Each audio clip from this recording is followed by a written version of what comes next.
Mesdames, Mesdemoiselles, Messieurs, bonjour. Merci d'être des nôtres sur interaffairs.ru, le magazine du ministère des Affaires étrangères. Je suis Alexandre Artamonov, observateur donc en politique internationale. Et j'ai l'immense honneur d'accueillir aujourd'hui dans les studios du ministère Monsieur Alexis Tarade, qui est de nôtres. Bonjour Alexis. Bonjour. On vous salue.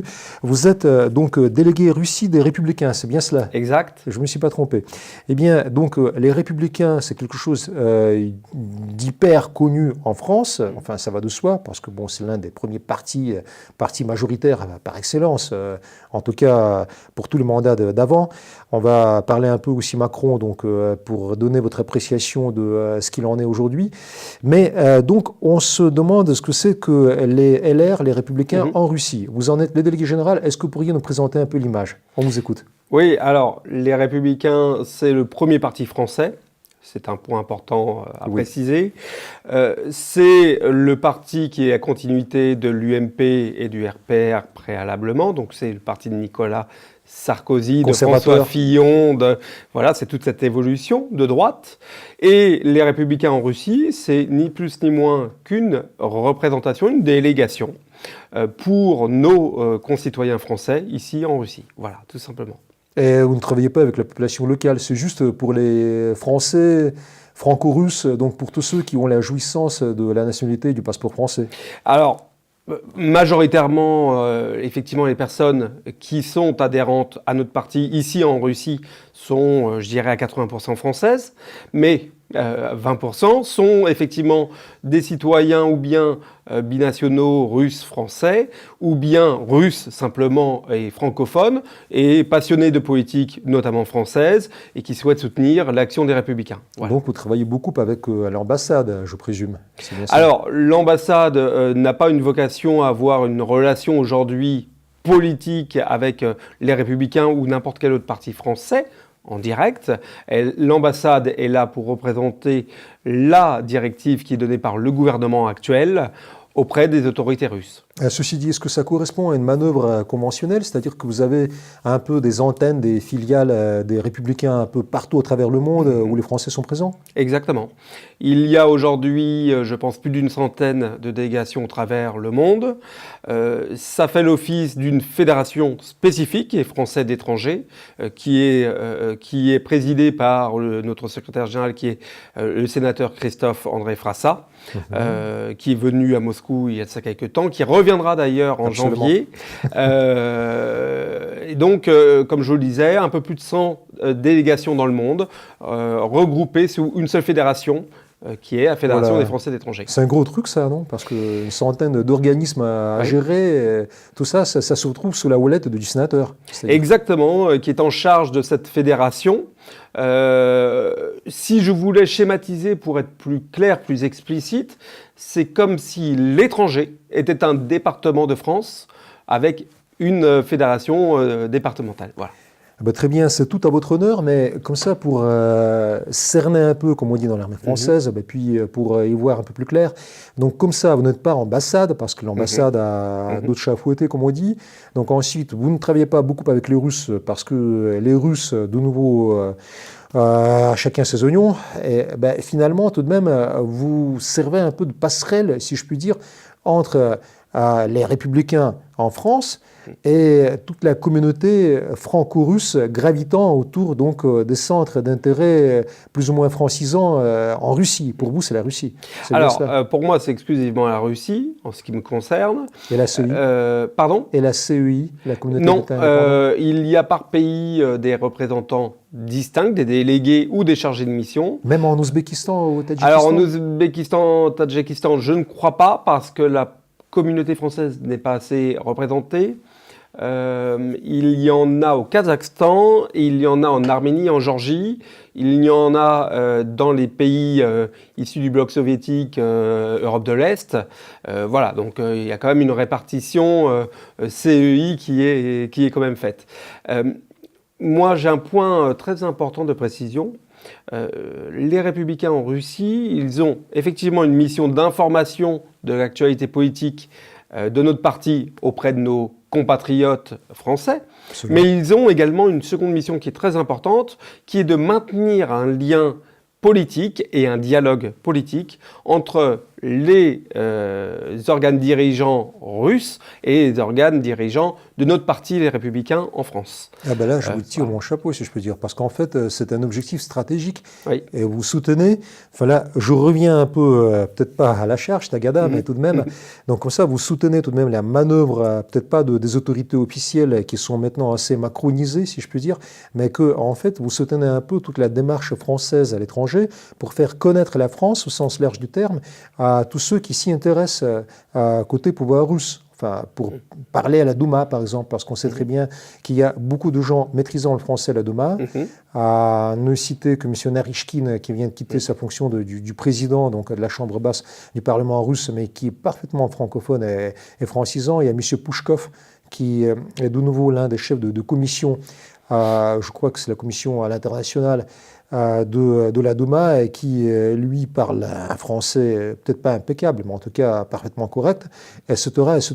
Donc vous travaillez aussi bien avec les parlementaires qu'avec les fonctionnaires russes. Alors, le but n'est même pas de parler qu'avec les personnes francophones. On a la chance d'avoir des traducteurs de grande qualité en Russie, donc il n'y a pas de souci de dialogue.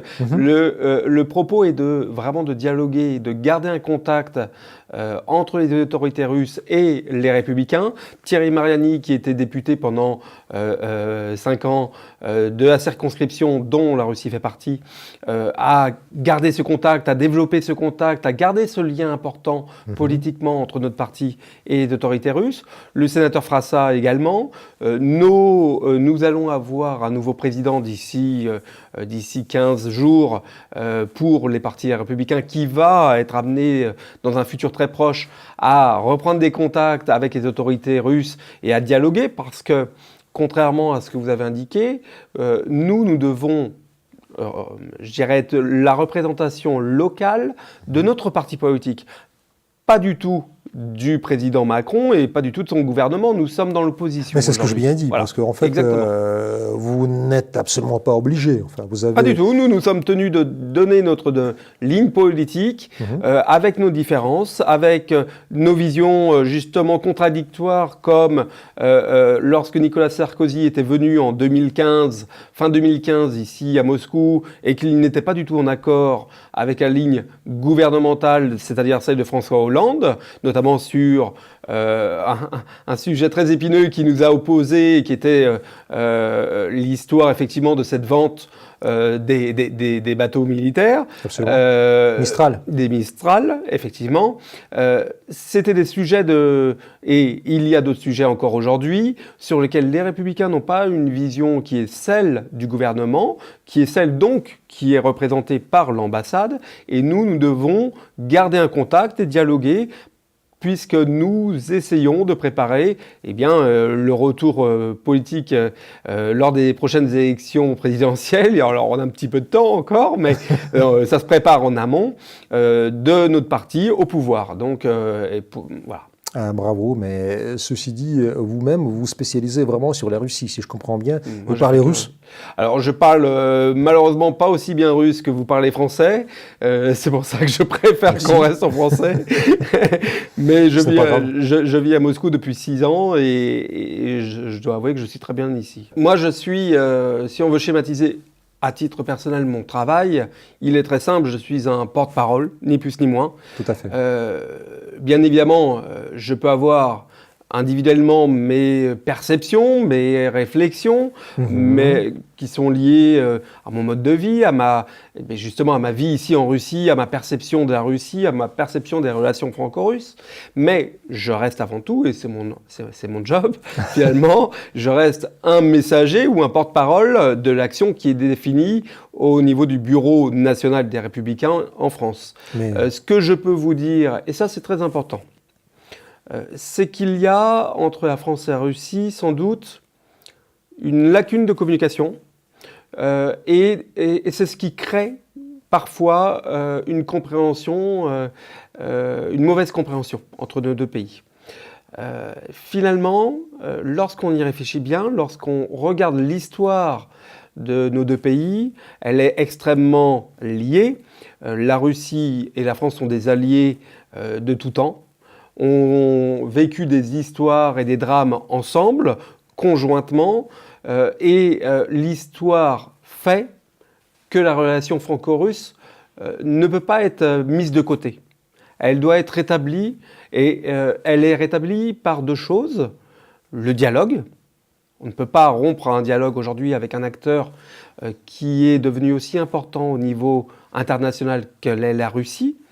L'évolution de la Russie depuis les années 90 à ce qu'elle est maintenant fait que la Russie est un acteur incontournable sur la scène internationale et que bien évidemment il est hors de question pour un pays comme la France de rompre le dialogue avec un acteur, comme je vous le dis, aussi incontournable que la Russie. Ah ben, tant mieux. Ça c'est la première chose. La deuxième chose, elle a été indiquée par votre président Vladimir Poutine lors des primaires des Républicains. Il y a de ça, donc maintenant 1 an, qui indiquait que c'était un journaliste russe qui lui posait la question quelle était la proximité entre les Républicains et finalement Russie unie ou le pouvoir actuellement en Russie. Et Vladimir Poutine, votre président, était très clair. Il disait mais si on regarde la ligne politique des deux partis, aujourd'hui, les Républicains et Russie unie sont des cousins idéologiques en termes de politique, en termes de perception du monde, en termes de perception nationale, en termes sur les valeurs familiales, sur la sécurité, sur beaucoup de plans économiques, de développement du pays. Voilà. Donc finalement, les deux partis les plus proches idéologiquement entre nos deux pays sont le parti qui est aujourd'hui au gouvernement en Russie et le premier parti d'opposition aujourd'hui en France qui est les Républicains. Donc c'est pour ça que ce dialogue, il doit continuer, il doit même s'accentuer dans les années à venir, puisque nous devons être à même, dans un futur proche, de renouer des vrais liens de dialogue. Eh bien, c'est une fois de plus un objectif à atteindre, ni plus ni moins. Mais ceci dit, il y a tout de même, si vous voulez, un point qui me trabuste, enfin qui me travaille un peu. Quelle est la position, grosso modo, quel est le regard porté par le LR sur la politique russe et surtout sur son évolution actuelle? Parce qu'on sait très bien que les relations avec l'Occident ne sont pas au beau fixe. On se souvient donc des paroles du secrétaire général de l'OTAN qui a dit que ce n'est pas demain la veille qu'il va restaurer des relations relationnelles normales avec Moscou. Et qui plus est, enfin, on sait très bien ce qui est en train d'arriver avec cette histoire de doping, enfin, des sportifs dopés, et puis avec les JO en Corée. Alors, c'est un peu le contexte général, enfin la conjoncture telle qu'elle se présente. Mais le LR devrait bien élaborer ou avoir au moins sa propre position sur la politique internationale russe. Qu'en dites-vous à titre en tant que le porte-parole de votre parti? Alors, les Républicains n'ont pas à avoir de position par rapport aux Jeux Olympiques. C'est peut-être un sujet sur lequel nous ne pouvons pas, enfin nous n'avons pas à avoir de prise de parole sur ce sujet-là. Sur ce qui est des relations internationales et des relations politiques, surtout. Moi, je remarque, en tout état de cause, que les Républicains, je parlais tout à l'heure de Nicolas Sarkozy, déjà dès sa venue en 2015, souhaitait une reprise du dialogue un dialogue qui puisse permettre de dire ce qui, également, dans nos perceptions, nous différencie. Ce qui fait que peut-être, entre la France et la Russie, il y a des points, des visions qui ne sont pas identiques, qui ne sont pas éloignées, mais qui ne sont pas identiques. Mais en tout état de cause, ce dialogue doit avoir lieu parce que, justement, pour pouvoir se dire les choses qui ne vont pas réciproquement et trouver une solution, il faut pouvoir en parler, et en parler en bonne intelligence. Ce premier dialogue, donc fin 2015, qui avait été amorcé par notre ancien président Nicolas Sarkozy, il a été maintenu au travers de l'action de M. Thierry Mariani, lorsqu'il était député, qui pendant très longtemps a continué à avoir un dialogue très proche et une proximité très proche politique avec donc les autorités russes. Et bien évidemment, c'était au nom de notre parti également. Il y a au sein de notre parti républicain un certain nombre d'acteurs et ce qu'on appelle des têtes d'affiche des républicains qui sont tout à fait ouvert à garder ce dialogue, à continuer à dialoguer sur les points de rapprochement et puis les points d'amélioration entre la France et la Russie. Laurent Wauquiez, qui sera peut-être éventuellement notre futur président d'ici une quinzaine de jours, a toujours eu une ouverture d'esprit, notamment vis-à-vis de la Russie. Ça, c'est une certitude. Bah enfin, je l'espère, parce que justement, je me suis sourcé à travers l'Internet. Donc, pour ce qui est de Laurent Wauquiez, je connais plus ou moins sa position. Et je me trouve connaître d'ailleurs Thierry Mariani, même à titre personnel. Je voulais vous poser la question du moment que l'on a cité son nom. Une question, même à un nom géographique, mais c'est là justement où le bas blesse, comme on dit, c'est la Crimée. Alors, quelle est la position du LR par rapport à la Crimée et à tout le dossier crimin, si je puis dire, au sens large du terme? C'est un dossier extrêmement sensible, vous le savez bien mieux que moi. C'est un sujet qui, je pense, mériterait une émission à part entière, qui ne peut pas être débattu comme ça en quelques minutes. Ce qui est certain, ce que moi je peux vous en dire, c'est qu'il est hors des questions. Encore une fois, je vais reparler d'histoire, mais l'histoire est très importante dans l'actualité géopolitique de notre monde. Il n'est pas question d'analyser les événements en Crimée sans comprendre l'histoire même de la Russie et de la Crimée. Je vous le fais pas dire. Et de comprendre dans quel cadre la Crimée a été finalement offerte, il y a de ça peu d'années, à l'Ukraine. Et ce contexte particulier historique peut-être explique qu'il y a effectivement dans les populations de Crimée une envie de rapprochement avec la Fédération de Russie, et en tout cas un ressenti beaucoup plus proche de ces personnes vers la Fédération de Russie que vers l'Ukraine, qui est le pays sur lequel ils sont rattachés depuis une cinquantaine d'années. Donc c'est à prendre en compte dans le dialogue et dans la situation, dans la conjoncture, dans le conflit, dans les tensions. Et tout ça, c'est à prendre en compte pour pouvoir comprendre la situation géopolitique.